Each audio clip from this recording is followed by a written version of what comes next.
Hey there, math fans. Going to talk about what do we do when we have students in our class that are extremely weak in arithmetic and algebra, but they want to do well in our course.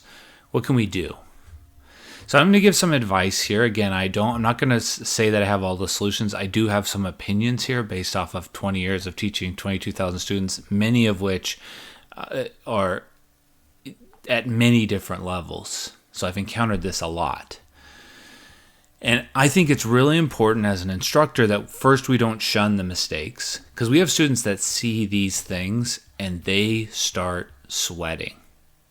Like they have some algorithm, but they can't quite remember it. They think it's like a magic thing. They think we're going to laugh at them.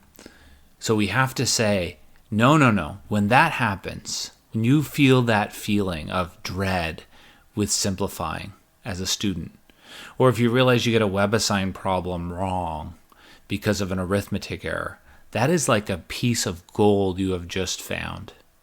You need to grab onto it and then come ask us. And then you need to flush it out completely. Shine up that gold.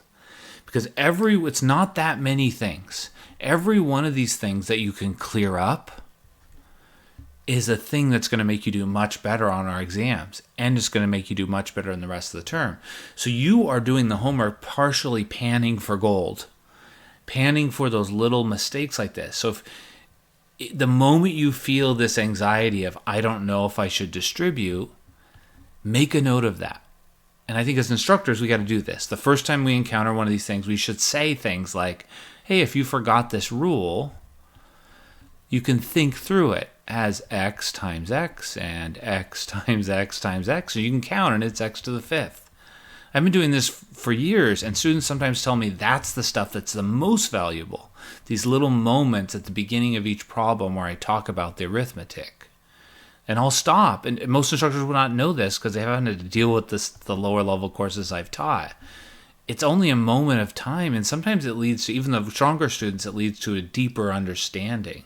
We need to embrace these things. Like I see students that have learned some algorithm for solving and they don't realize they can just plug this in. It gets one variable. I have students that don't know they can check their work. Like they could just plug in a 1 here and see that it's different. So these ideas of, it's like at the heart of math, looking for proofs or counterexamples. We can use it here in this setting. We can model it as instructors. What do you think of that?